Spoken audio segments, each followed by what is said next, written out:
Happy New Year. My name is Father Gerard Gentleman.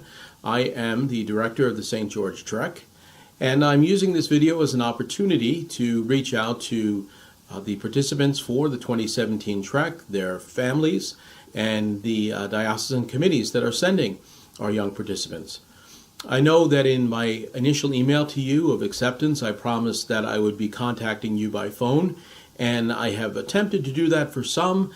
It's been very hard to get to everybody, but I want to let you know that that is what I'm going to be trying to do over the next few days now, to be able to speak to the 80 different participants that will be joining us this summer. But I want to make this video because hopefully this will address some of the questions that I know you have on your minds, and until I get to speak with you personally, hopefully it eases any anxieties or questions or concerns that the participants or their parents might have. The first thing I want to say is, again, congratulations. This is an awesome experience, one that I've been privileged to be a part of now for many years as an advisor hiking with our young people and as a director of this trek now for the fourth time. And this is a unique historical moment, as this is the 25th anniversary of the St. George Trek. So let me tell you some basic things that you need to be thinking about. First and foremost, it is getting ready physically. The trek is something that is unlike anything else that you may have done in your life. High adventure, backpacking, hiking is its own athletic event in itself. And so endurance and strength are all things that are very much important. And not just a strength in being able to lift, to carry, that, although that is very important, but a physical strength in one's leg and in your legs and your back, an emotional strength as well too. So begin preparing yourself for that. If there are units in your area that are preparing for a trek at Philmont, I'd advise you to join up with them. But please make sure that you are preparing yourself. You will be hiking close to 60 miles at a minimum, maybe even more, in elevations from 6,000 feet to maybe as high as 12,000 feet in all kinds of weather. So this is an extreme physical challenge, and I know that you're all up for it, but just get yourselves ready for it. So that's the first thing to be thinking about. The second is to at least begin to think about making sure that your physical, which goes along with your physical preparations, your annual physical is being taken care of.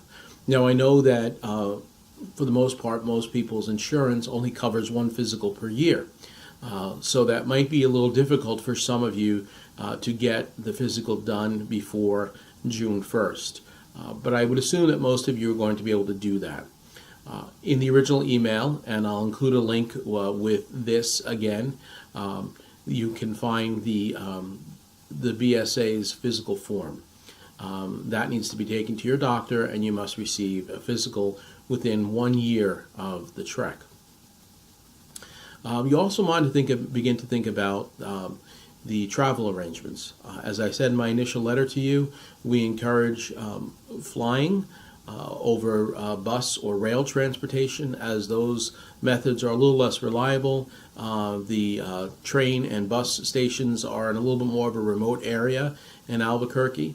So if you are using some kind of travel other than driving yourselves, we'd ask you to begin to really consider making those flight arrangements. And you'll be flying into Albuquerque. When you arrive in Albuquerque, you will be met by members of the Catholic Committee on Scouting for the Archdiocese of Santa Fe. The airport there at Albuquerque is not a very big one. You all wind up going right to the same place, and there'll be someone that'll be very much identified who will take you to our retreat center. We'll talk about that stuff as we get closer. The big thing now is to make those flight arrangements. If you're driving, again, I gave you instructions in that initial mail about when to arrive and the actual address of the retreat center. So that's another thing to be thinking about. Philmont does require that there is at least 2 people per crew that are CPR certified and Wilderness First Aid certified. Because we have a unique experience where participants are coming from all over the country, it is very hard for me to identify who will get that preparation. So what I ask is, it is beneficial, and relatively easy for everyone to be CPR certified. So please make sure that you do that. I'm also asking that everyone attempt to be wilderness first aid certified. That may be a little more difficult. There may be some challenges with that, but I ask you at least to make the attempt. Having more people trained in wilderness first aid and CPR certainly makes us even more safe in each of our crews, but it also enables me to put the crews together in a way that I know that I'm going to have enough people trained. So I ask you to be thinking about that as well. Finances are another important thing. All payments up to December 1st should have been made by now. Some of you have received scholarships, or your diocese has received a scholarship. I ask you to please check with your diocesan representatives as to the status of your payments. The final payment is due February 1st. And I ask you please to be faithful to that, because we do have to make a number of expenditures well before we actually get to the trek. And also, we don't want to hold spots for someone who's not going to go on the trek because there are already people on the waiting list. So we ask you to please be faithful to those expenditures. Make sure that you are sending in those funds and that we are all paid up by February 1st. What else can I tell you? I will continue to provide these kinds of updates as we get closer, and I know that there will probably be a lot of questions that you might have when I speak to you personally, but those are some of the basic things that you need to be thinking about right now. As far as personal gear is concerned, again, in that initial email there was a link that told you where to look at the checklist for personal gear on the Philmont website. We at the Trek provide all the crew gear. That means tents, tarps, pots, pans, stoves, anything that's listed as crew gear, we make sure that you get through Philmont or through the National Catholic Committee on Scouting. Some people like to bring some of their own personal things that would be considered crew gear, like a tent. Philmont tents are more durable, so therefore they're a little bit more heavy. So sometimes people like to bring their own tent. We ask if you do that, please know that you will be sharing a tent with somebody else, so you have to be willing to let someone else be in the tent with you. It also needs to be something that's pretty durable, has a rain fly, and all of that. Okay, I would not advise you to bring stoves, because that always presents a problem as far as making sure you have the right fuel, and then what you do with that fuel when the trek is over. Sometimes people like to bring their own water purification systems. You're welcome to do that.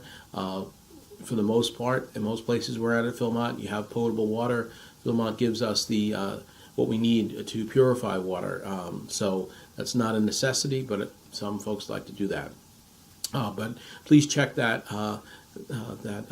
listing of personal gear and what I gave you. In fact, all you need to really do to answer most of your questions is to go to the Philmont webpage, Philmont Boy Scout Ranch. Go to their webpage and click on the tab that says Camping, and there's a plethora of information there. Everything from what kind of terrain you're facing, to the weather, to what you need to pack, to the medical forms, to menus, all that kind of stuff is all there. So please go ahead and take a look at that. And probably most of the questions that you have about preparing for Philmont is going to be found right there on Philmont's website. So not to make this video too long, it's almost 9 minutes as it is right now. I wish you a very happy new year, and I look forward to speaking with you as soon as I can. Just to say a little bit about me, I'm a pastor here in New York, Long Island, New York. I have a pretty big parish, a school, and lots of things that prevent me from actually doing some of the stuff that I would like to do as far as the trek is concerned. I may have planned to make some phone calls, and just other things have happened, so I haven't gotten around to it. But please know that I will, and you are most welcome to call me, and I will do my best to get back to you. So thanks again very much to the participants, to our parents, to the local Catholic committees who have sponsored these young people. We look forward to these next few months and getting ready for the 25th anniversary of the St. George Trek. God bless.